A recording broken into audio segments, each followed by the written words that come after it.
પ્રભુમાં વાલા ભાઈઓ તથા બહેનો, આજે સામાન્ય કાળનો 7મો રવિવાર અને આ 7મા રવિવારે ત્રણેય વાંચનો આપણી આગળ પ્રેમ અને ક્ષમાની વાત કરે છે. અને આજે ગિરી પ્રવચનને આ એક નવો ઓપ આપે છે. ગિરી પ્રવચનને તે ચાલુ રાખે છે. પ્રભુ ઈસુ એમના ઉપદેશમાં પડોશી પ્રત્યેના પ્રેમની એક ઝાંખી કરાવે છે. અને સંત પાઉલ એ વાંચનોને એક આગવો રદિયો આપે છે. કોરિન્થના ધર્મસંઘ પરના સંત પાઉલના પહેલા પત્રમાં એને એક આગળ ધપાવી રહ્યા છે. કહે છે કે જે કોઈ ઈશ્વરના મંદિરનો નાશ કરશે તો તે ઈશ્વરનો નાશ કરશે, કારણ ઈશ્વરનું મંદિર પવિત્ર છે અને તે મંદિર તમે જ છો. જો આપણે મંદિર હોય તો આપણામાં પ્રેમ હોય, અને પ્રેમ હોય ત્યાં ક્ષમા હોય જ, એમાં કોઈ શંકા નથી. અને એટલા માટે જ આજે કર્મકાંડના ગ્રંથમાં પણ આપણને કહેવામાં આવ્યું છે કે તારા માનવ બંધુ પર તારા જાત જેટલો પ્રેમ રાખજે. ત્યારે ત્રણ વાંચનોને આપણે એક આગવો ઓપ આપીએ છીએ અને એને આગળ ધપાવવા માટે આપણને એક આગવું જોમ મળે છે. એટલા માટે જ સંત માથીના શુભ સંદેશમાંથી પાઠ છે અને 5મા અધ્યાયની 34 થી 48 કડીમાં જે ગિરી પ્રવચન આપણે આગળ અહિંસાના સિદ્ધાંતોને ખુલ્લા પાડે છે કે જે સુપ્રસિદ્ધ છે અને જેના લીધે ગાંધીજીએ પણ એનો એ માર્ગને અપનાવ્યો હતો અને ભારતને આઝાદી અપાવી હતી. અને એ જ આઝાદીમાં રાષ્ટ્ર આપણને કહે છે કે પડોશી પ્રેમથી આપણે આપણી જાતને આઝાદી અપાવીશું અને સમગ્ર દુનિયાને પણ આપણે આઝાદી અપાવીને એક આગવું સોપાન સર કરીશું. આવો મિત્રો, આ વાંચનોને આપણે થોડા ઊંડાણથી સમજીશું. તમારે તો તમારા પરમપિતા જેવા પૂર્ણ છે તેવા જ પૂર્ણ બનવાનું છે. ખ્રિસ્ત પ્રભુમાં વાલા ભાઈઓ તથા બહેનો તેમજ મારા બાળકો, આજના ત્રણેય વાંચનો આપણને ગરકાવ કરી દે છે આપણા દરેકના વિચારોમાં. અને જ્યારે આપણે વિચારોમાં ગરકાવ કરી દે છે ત્યારે આ પ્રભુનું આ વચન આપણને ખરેખર એક આગવું પીઠબળ આપે છે. ઘણા વર્ષોથી આપણે સાંભળતા આવ્યા છે કે પડોશી પ્રેમ કરો, પડોશીને મદદ કરો, પડોશીઓમાં સ્વાહા થઈ જાઓ, હાવા બની જાઓ.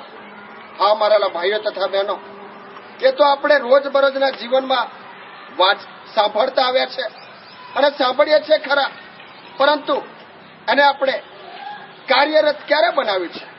અને કાર્યરત બનાવવા માટે ઘણી જહેમત ઉઠાવવી પડે છે. હા મારા ભાઈઓ તથા બહેનો, એને કાર્યરત કરવું એટલું જ અગત્યનું છે. અને તો જ માત્ર આપણે કહી શકીશું કે મારા પરમપિતા જેવા પૂર્ણ છે તેવા મારે પૂર્ણ બનવાનું છે. આજે પ્રભુ ઈસુ આપણને લલકારે છે અને કહે છે કે જેવા મારા પરમપિતા પૂર્ણ છે તેવા તમે પૂર્ણ બનો. હા, મારે પૂર્ણતાએ પહોંચવું છે. દરેક માણસની એક ઝંખના હોય છે કે હું કેવી રીતે પૂર્ણતાએ પહોંચી શકું. એ પહોંચવા માટે ઘણી મહેનત કરવી પડે છે અને એના માટે ઘણા બધા પીઠબળ જવાબદાર છે. તો હું કેવી રીતે એને પૂર્ણતા તરફ દોરી જઈશ? હું કેવી રીતે મારા પૂર્ણતા તરફ પહોંચીશ? તારી પાછળ કયા પીઠબળો છે? એની પાછળ ઘણા બધા પીઠબળો છે, પરંતુ એમાંના 3 અગત્યના પીઠબળ છે કે જે આપણને પૂર્ણતા તરફ દોરી જશે. હવે પૂર્ણતા તરફ જવા માટે એ 3 પીઠબળ કયા છે? પહેલું પીઠબળ છે એ છે પરિશ્રમ, બીજું પીઠબળ છે એ છે પ્રતીતિ, અને ત્રીજું પીઠબળ છે એ છે પરિપક્વતા. હા મારા ભાઈઓ તથા બહેનો, આ 3 પીઠબળો આપણી પાસે છે, પરંતુ એને કાર્યરત બનાવવાનું છે. હું કેવી રીતે એને કાર્યરત બનાવીશ અને મારા પરમપિતા જેવો પૂર્ણ બનીશ? પૂર્ણતા પામી શકાય છે પરંતુ આ 3 પીઠબળોના સહાયથી. તો પરિશ્રમ એ શું છે? પરિશ્રમ, આજે માણસ મહેનત કરી રહ્યો છે એને પરિશ્રમ કહેવાય. પરંતુ એ પરિશ્રમ એના પોતાના પરિવાર માટે, એના પોતાને પૈસો કમાવા માટેનો એક આગવો પરિશ્રમ લઈને આ ઝઝૂમી રહ્યો છે. પરંતુ એ પરમપિતાને પૂર્ણતા પહોંચાડી શકશે કે નહીં, એ તો એક મોટો પ્રશ્નાર્થ ચિહ્ન આપણા માટે ઉભો છે. તો એ પરિશ્રમ કેવો હોવો જોઈએ? એ પરિશ્રમ પાછળ મારે શું કરવાનું છે?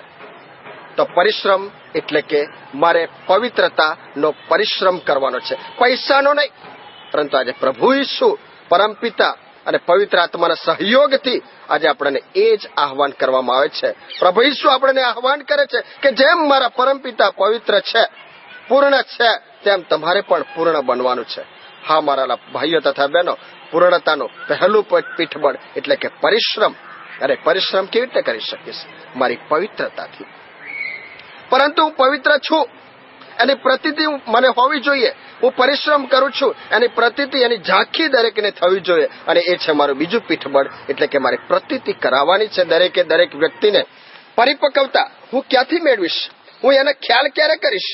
મારા જયારે પડોશીને હું જયારે કંઈક ને કંઈક રીતે મદદ કરું છું ને ત્યારે મારી પરિપક્વતા ઉભરાઈ આવે છે. અને એટલા માટે જ આજે એ પૂર્ણતા તરફ આપણને દોરતા વાર નહીં લાગે. અને ત્યારે પરમેશ્વર પિતા પણ ખુશ થશે કે મારું સર્જન એ મારી પૂર્ણતા તરફ દોટ મૂકી રહ્યું છે. મારે જયારે પૂર્ણતા તરફ મારે દોટ મૂકવાની છે ત્યારે એ પરમેશ્વરને યાદ કરવાના છે અને મારે પવિત્રતાના જીવનમાં જીવવાનું છે. અને ત્યારે જ હું જયારે પવિત્રતાના જીવનમાં જીવીશ તો પછી મારી દશા પેલા ધોબીના કૂતરા જેવી નહીં થાય, નહીં ઘરનો કે નહીં ઘાટનો, બલકે હું તો એક ઉમદા જીવન જીવી બતાવીશ. નહીં તો આ બધું નહીં કરું તો પછી પેલું પથ્થર ઉપર પાણી જેવી દશા મારી થશે. હા મારા ભાઈઓ તથા બહેનો, આ સામાન્ય કાળના 7મા રવિવારે આપણે અહીંયા ભેગા થયા છે પ્રભુના આ નામનો યશ ઘોષ ગાવા માટે. પરમપિતા જે પૂર્ણતા તરફ આપણને દોરી જવા માંગે છે એ પૂર્ણતા તરફ આપણે દોરાવાનું છે. પરંતુ મારા પરિશ્રમમાં રાચવાનું છે. મારા પરિશ્રમ સાથે મારે એની પ્રતીતિ કરાવવાની છે. પરંતુ પ્રતીતિ હું ક્યારે કરાવીશ? જ્યારે મારામાં પરિપક્વતાના મૂલ્ય સિંચન થયા હશે, મારા પરિપક્વતાના મૂળ ઊંડા રોપાયા હશે, તો ચોક્કસ એ પવિત્રતા ઉભરાઈ આવશે. અને પવિત્રતા સાથે જ હું પણ કહી શકીશ કે જેમ મારા પરમપિતા પૂર્ણ છે અને તેમ હું જ પણ પૂર્ણ છું. અને એ જ ઈસુના શબ્દને આપણે આપણા જીવનમાં ઉતારીને આગળ ધપીશું તો ચોક્કસ હું પણ પૂર્ણતા તરફ દોટ મૂકીશ અને મને કોઈ રોકી નહીં શકે. આમેન.